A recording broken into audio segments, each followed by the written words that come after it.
Hello friends, myself Dr. Vikas Vijay, international author, motivational speaker, founder and CEO, Full Marks Education Research and Assessment Institute.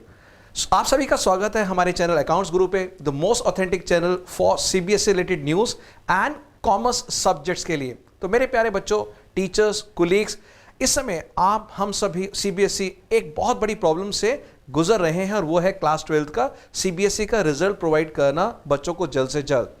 और हमारी CBSE मैं हमेशा कहता हूं हर वो काम करती है जो कि बच्चों के फेवर में हो, टीचर्स के फेवर में हो, इवन पेरेंट्स के और पूरे होल एजुकेशन सिस्टम में।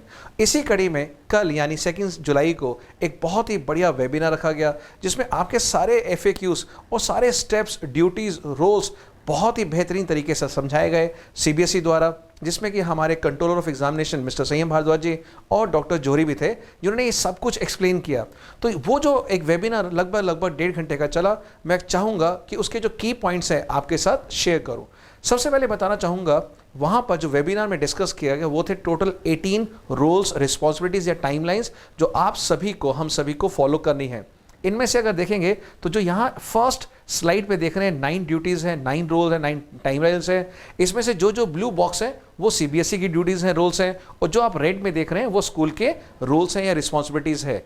यहाँ पर पहले पेज पे 9 हमारी टाइमलाइंस है, उसमें से 4 हम पूरा कर चुके हैं, बाकी 5 बाकी है। इसी तरह से नेक्स्ट पेज पे मैं आपसे डिस्कस करूँगा, तो बारी बारी से डिस्कस करते हैं ताकि आप प्रोसीजर डिसाइड कर लें, स्टेप्स बना लें, अपनी एक्टिविटीज़ को थोड़ा सा चेक कर लें कि जैसा आपका रिजल्ट बन रहा है, जो मेथड्स आप फॉलो कर रहे हैं, क्या वो अलाइंड है सीबीएसई की गाइडलाइंस के हिसाब से। तो ये जो हमारे 9 स्टेप्स हैं इस स्लाइड पे जल्दी से डिस्कस करते हैं।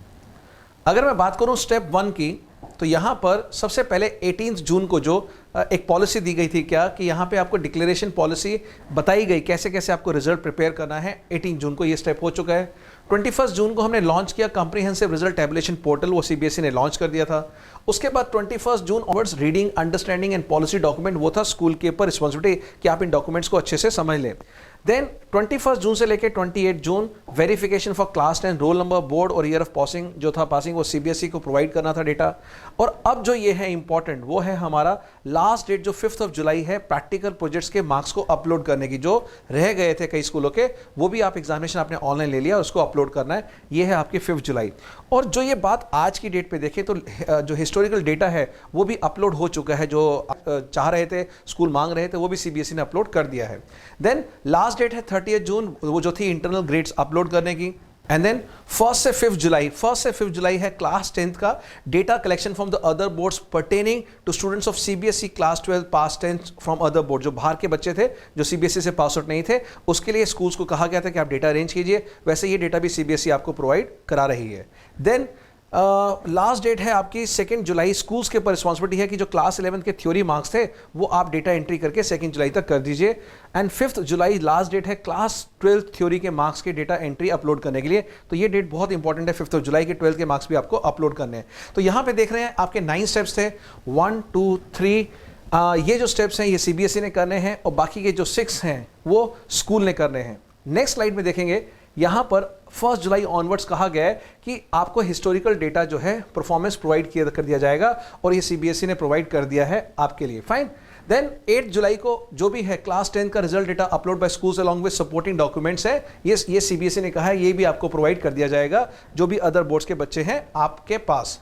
8 जुलाई और 10 जुलाई के बीच में स्कूल की एक जिम्मेदारी है कि जो क्लास का 10th रिजल्ट डेटा है अपलोड करना है with supporting documents for the student whose data not recovered, यानी जो उन्होंने आपको प्रोवाइड किया है उसको आप देख के अपलोड करेंगे। देन 21 जुलाई से 22 जुलाई में scrutiny of moderated data submitted by the schools and communication of deficiency, if any कोई डेफिशिएंसी है तो आप प्रोवाइड करेंगे, बताएंगे। 15 जुलाई से 20 जुलाई के बीच में स्कूल को क्या करना है, class 12 complete tabulation sheet checking, moderation of theory marks, जो 11 12 के मार्क्स है, बिकॉज 10th के मार्क्स को आप मॉडरेट नहीं कर सकते, वो तो ऑलरेडी फाइनल मार्क्स सीबीएसई ने आपको दिए हैं। लेकिन जो 11th के हैं, 12th के हैं मार्क्स, उसको आपने मॉडरेट करना है। क्यों? क्योंकि तभी आपका जो रेफरेंस ईयर है, जो आपने ईयर सेलेक्ट किया है, जो पिछले 3 साल का बोर्ड का 12th का रिजल्ट है, उसमें से जो आपने बेस्ट ईयर लिया है उसके हिसाब से इस मार्क्स को मैच करना पड़ेगा, तभी आपका रिजल्ट अच्छा होगा। तो ये आपने 15 से 20 जुलाई तक करना है। दिन आपके पास बचे हैं अभी करीब 15-20 दिन है आपके पास। और 15 जुलाई को एक और बात कही है क्या सीबीएसई ने कि preparation of class 12 complete tabulation sheet taking 10th 11th 12th component display for schools. तो ये एक 15 जुलाई तक की रिक्वायरमेंट है। देन 23 से 24 के बीच में response to deficiency if any, यानी स्कूल बताए कोई भी डेफिशिएंसी है तो स्कूल को वो पूरा करना पड़ेगा, उस डेफिशिएंसी को ठीक करना पड़ेगा। And then result compilation, collation, outlier, checking and grades etcetera, ये 25 से 29 के बीच में सीबीएसई करेगा और 30 जुलाई को आपका रिजल्ट आ जाएगा। तो आप देखेंगे यहाँ पर भी 1 2 3 4 5 6 पॉइंट यहाँ पर हैं जो सीबीएसई ने करने हैं, 3 पॉइंट्स यहाँ पर यानी 9। तो 9 सीबीएसई ने करने हैं, 9 स्कूल्स ने करने हैं। ये रूल्स, रिस्पॉन्सिबिलिटीज़, ये स्टेप्स, ये टाइमलाइंस फॉलो करके हम अपना रिजल्ट कब तक अनाउंस कर देंगे? 30 जुलाई तक वो सीबीएसई ने कहा हमारी जिम्मेदारी है, हम इसको अनाउंस कर देंगे। देन जो रिजल्ट कमेटी बनी है और जो इंपॉर्टेंट स्टेप्स हैं, कैसे कैसे आपको मॉडरेशन करना है, वो सब चीज़ें भी हम आपको इसमें लेने वाले हैं। फाइन। सो ये सबसे पहले रिजल्ट कमेटी कैसे बननी है वो हम आपको बता चुके हैं, रिजल्ट कमेटी के बारे में, how to form the result committee.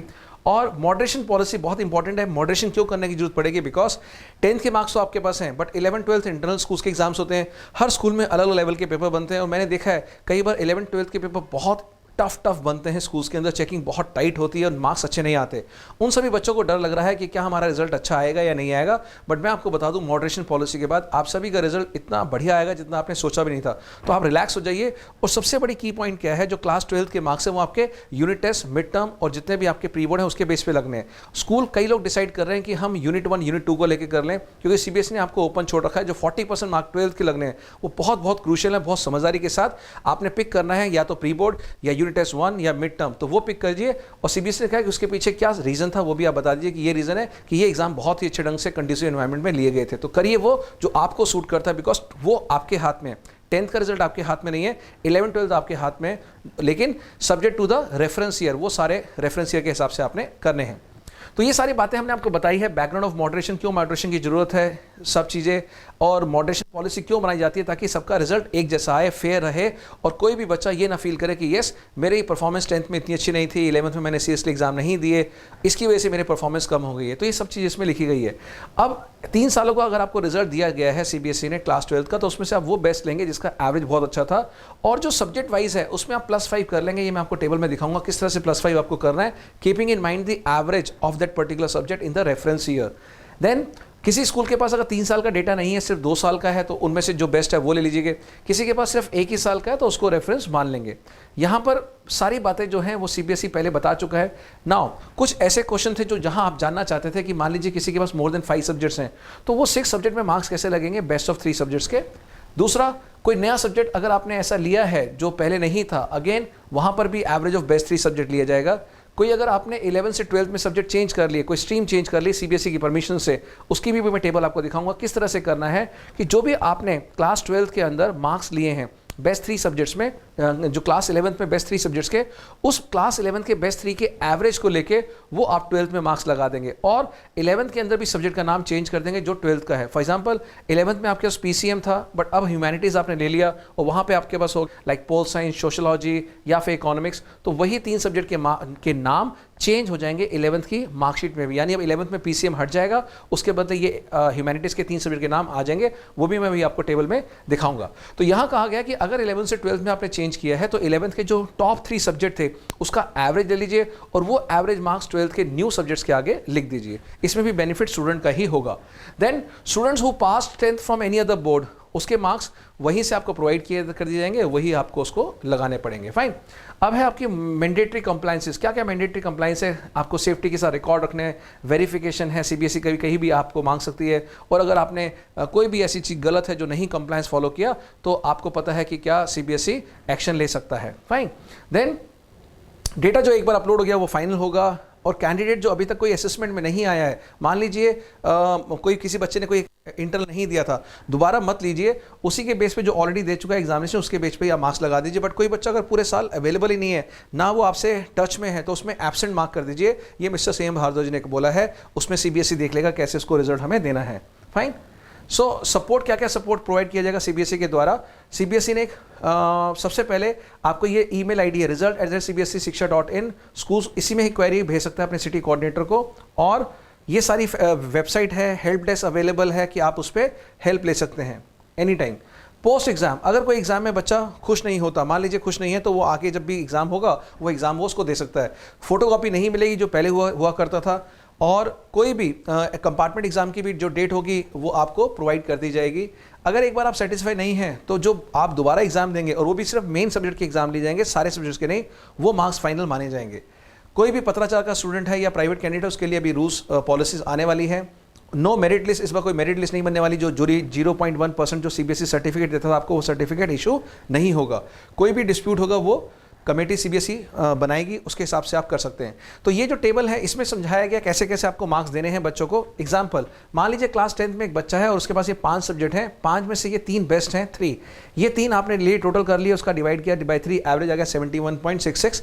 इसका 30% देना है। जैसे हम सब जानते हैं 10th का हमें 30% लेना है, तो 30% हमें इसका लेना है, और ये 21.5 12 क्लास के 5 सब्जेक्ट के आगे हम लिख देंगे।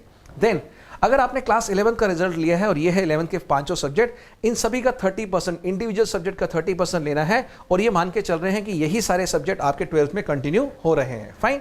नेक्स्ट, ये है क्लास 11 का। देखिए, मान लीजिए किसी बच्चे ने यहाँ पर साइंस स्ट्रीम थी, इंग्लिश, फिजिक्स, केमिस्ट्री, मैथ्स और फिजिकल एजुकेशन, ये इसके 5 के सब्जेक्ट्स हैं, और यहाँ उसने 12th में ह्यूमैनिटीज़ में आ गया है। इंग्लिश और फिजिकल सेम है, बट ये 3 सब्जेक्ट चेंज हो गए हैं, हिस्ट्री, ज्योग्राफी, इकोनॉमिक्स।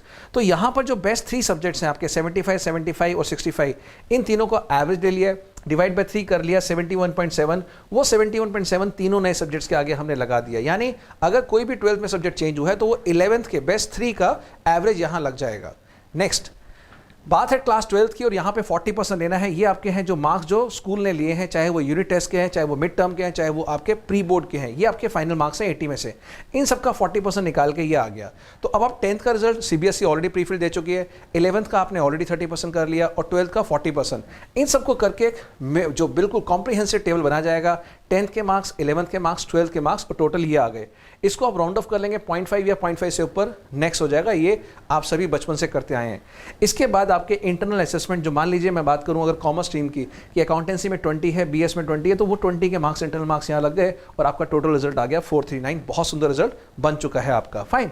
देन अब आती है बात मॉडरेशन की। मॉडरेशन कैसे करें? मान लीजिए आपके 12th के मार्क्स ये हैं जो एक्चुअल आ रहे थे, लास्ट स्लाइड में हमने दिखाए थे कि 12th के ये पॉइंट राउंड ऑफ करके आ गए थे, और जो आपका स्कूल का एवरेज है सब्जेक्ट वाइज वो ये है। तो मान लीजिए सब्जेक्ट 1 है जिसके 59 आपके एक्चुअल बन रहे हैं, बट स्कूल का average as per the reference year 65, definitely आप इसमें +5 करेंगे।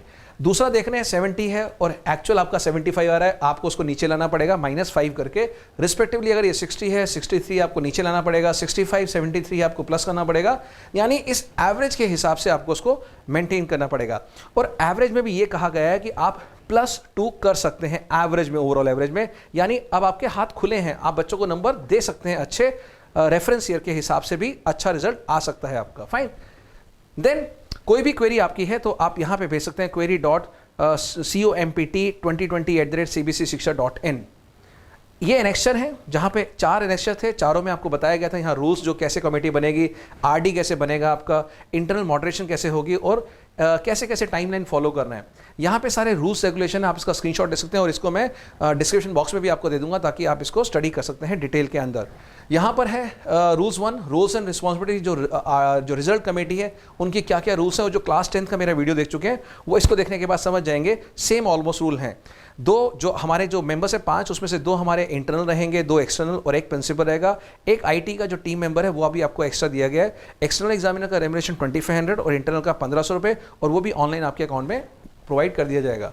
ये सारी रूल्स एंड ड्यूटीज़ है, ये सारा का सारा मैं आपको डिस्क्रिप्शन बॉक्स में प्रिपेयर कर दूंगा। फाइन। ये सारे एनेक्चर हैं आपके, किस तरह से ये मार्क्स डिस्ट्रीब्यूशन है, ये हम ऑलरेडी भी वीडियो में बता चुके हैं।